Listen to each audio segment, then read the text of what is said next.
Hey everyone, so once again I apologise for not really keeping up to my video schedule. I was hoping to get back into it and doing maybe at least one video a week, but I just haven't been able to do that. So I know for a while now I've kind of said that I've been wanting to focus on other things and get other areas of my life sorted out. So I thought I'd make a video update on how all of that is going. It's not going great. It's been a bit of a weird year. I know I say that every year, that it's been a weird year, but yeah, ever since my 25th birthday, when I had a bit of a breakdown, I haven't quite managed to really find much stability, and it wasn't as if there was much stability before, but now I kind of feel I'm not entirely sure actually. So this year I have done quite a lot. I did my talk in London at Charlie Molly's workshop on lucid dreaming and mental health. I published my kids' book. There's sort of various things here and there that have been good and that I'm thankful for, but I'm still just in a very strange place and I've no idea how to progress at this point. So in terms of like mental health stuff, things have always been bad. I can't remember a time when things were ever good, whatever that means, but I have more bad days than I do okay days or good days, and it's really having a bit of an effect on me at the moment. So I finished college 6.5 years ago now, and I haven't really done anything since. I haven't worked, I haven't been able to. It's just one of those things where the idea of doing anything is really anxiety provoking, and I don't know how my voices are going to react, because back in college I only had 2 voices and now I've got 5 main voices. I get like random little voices every now and again, but I've got like these main voices, and I don't want to get rid of those. I've spoken about this before. I know for a lot of people who hear voices, they'd love more than anything for that to stop, but for me it's not the content of the voices that's difficult, it's just navigating life with this extra thing going on and how other people perceive that, and trying to find a way of living a normal life, or a normal-ish life, whilst having this other thing going on. Because I don't think they'll ever go away, like even with medication.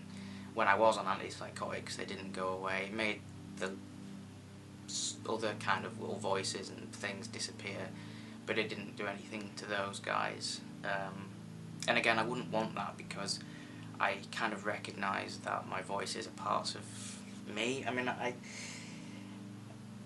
My beliefs always kind of go back and forth, and it really depends what frame of mind that I'm in, because sometimes it is hard to accept that, because they are so real. Like, just the way that they are feels very real. They all have their own personalities, their own likes and dislikes. So it's hard to kind of think of them as being me. I don't know. So for me it's important that I work with them, and rather than trying to get rid of them. Again, I know people have different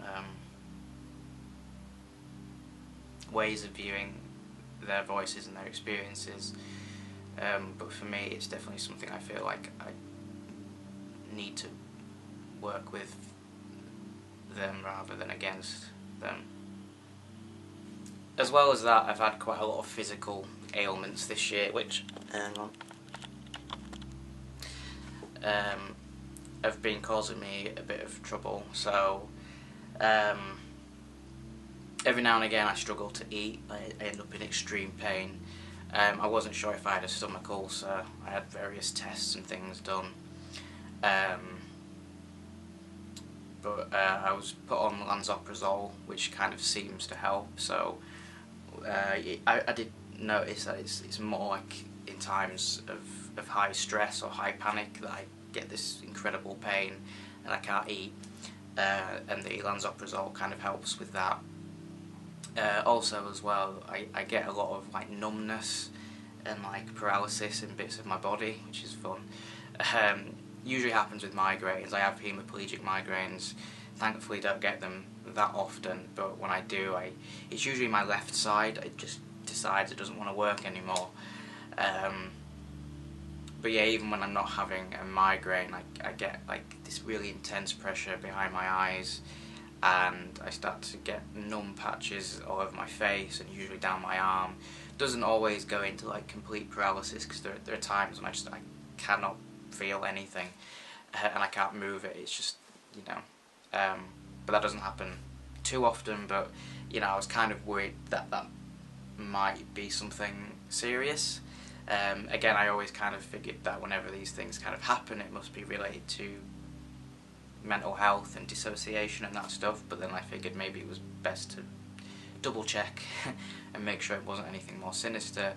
So I had a CT scan. I got to have a look at a picture of my brain, which was good, but everything's fine there. I don't have brain cancer, so I guess that's something to be happy about. So yeah, a lot of aches and pains, just everything kind of hurts, or doesn't work, so that kind of makes me feel worse. But then when I feel worse, these physical pains also get worse, so I kind of get stuck in this negative cycle. As well as that, I've just been having a lot of thoughts around my identity and transitioning and all that. I know that I've spoken openly about this before, but a lot of people probably either haven't seen those videos or just don't know that I am trans, I am transgender, I am a trans man. And so I've been having a lot of thoughts about further surgeries and stuff, and how, if that's what I want to do, if I can handle that, like on both a physical and mental and emotional level. So obviously those are big things, and I mean it would take years for anything to happen anyway, just because of how far behind, you know, the gender clinics are and everything, and just the state of that system and everything. So that's been something that's been quite been playing on my mind a lot. I also broke up with my partner last month, I think it was. We'd been together for 10 years, so that's obviously had a bit of an impact on my mood at the moment and everything. So I don't really know what I'm doing. Not that I ever did, but I think at the moment I'm even more confused on what the next thing in life is and what I should be focusing on. And it's very hard to make any progress when my mental health is just not good. The last couple of months have kind of just completely disappeared from my memory, to be fair. You know, and I'm trying to get up and do things. Like, if I feel like I can do something, I will. But a lot of the time, I'm just kind of, I've just got no energy. Like, I can only stay awake for a handful of hours, and then I just have to go back to sleep for a little bit. So I just don't have much of a life at the moment. Yeah, and it's just frustrating not knowing what I need to focus on for everything else to kind of just flow. So yeah, I'm not quite sure where I am with video making. You know, I still still very passionate about lucid dreaming, and that's another thing actually, just quickly going on about lucid dreaming, is this year has been terrible for lucid dreaming. I'm only getting lucid a couple of times a month and it's not great. And I'm also having pretty much the exact same dream every single night. Well, the theme is the same, the dream itself isn't, but it's usually I am away from home. It's usually either a school trip or I'm on holiday, and the place that I'm staying is usually some like massive building, and there's just loads of corridors and loads of rooms, and within each room there's like secret rooms, and it's just this big sort of labyrinth that I can't seem to get away from, and there's always someone or something that's after me. I don't know what it is, I can never see it, but I feel it, so I'm constantly sort of running and hiding in all these different rooms and all these different corridors, and as well as that I can't seem to leave this place, or if I do somehow, I can't get home, so I'll try and get on a train and the train will either break down or it'll go in the wrong direction. There'll always be something that prevents me from getting home. And, you know, I don't think it's a particularly difficult dream to decode there. I'm fairly certain I can figure this one out.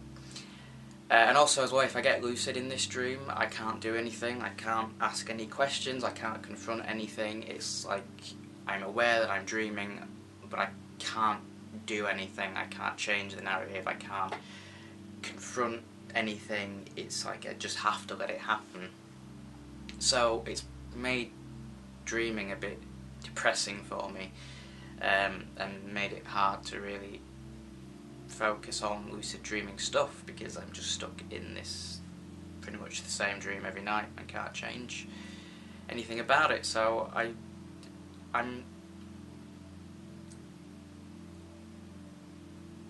in a weird way, I'm kind of viewing this weird period as something good, because confronting emotions and dealing with emotions and processing emotions is something that I just haven't really ever had the ability to do. I just don't.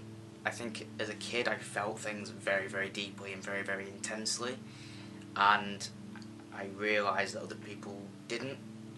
I spent a lot of time trying to force myself to not feel anything, or to put my feelings to one side and focus on other people's feelings and make sure other people are okay, which I don't think has had a great impact, really, because, well, look where I am now. So I feel like I've felt a lot more this year, which has been difficult, and even though a lot of the time I feel like I can't do anything, it's probably good that I am actually feeling it, and maybe I just need time to feel things and not do anything as such, and just let it happen and see what happens. And if I feel able to draw, I'll draw something. If I feel able to animate, I'll get on with that. You know, I had planned on getting my second children's book out like before the end of the year, hopefully in time for Christmas. I can't see that happening now, so yeah, I don't know. If I feel up to making a video, then I will do, but I just wanted people to know that I'm just kind of all over the place at the moment, kind of not doing great, but doing what I can. I appreciate people who do reach out and send positive messages. I appreciate everything that people have done thus far. You know, I'm sorry to the people who support me on Patreon for not being able to kind of keep up with things there. But yeah, I guess just thank you for being patient with me. I mean, I don't suppose there are a lot of people sat around, you know, constantly checking their subscriptions for one of my videos to pop up. But I do appreciate people who follow my work and follow what I do, and are generally sort of supportive towards that. So, thank you very much for watching, guys. Can't say when you'll see me next, but you will. So, thank you very much for watching. I've been Max, aka the Rara Rabbit. see you later.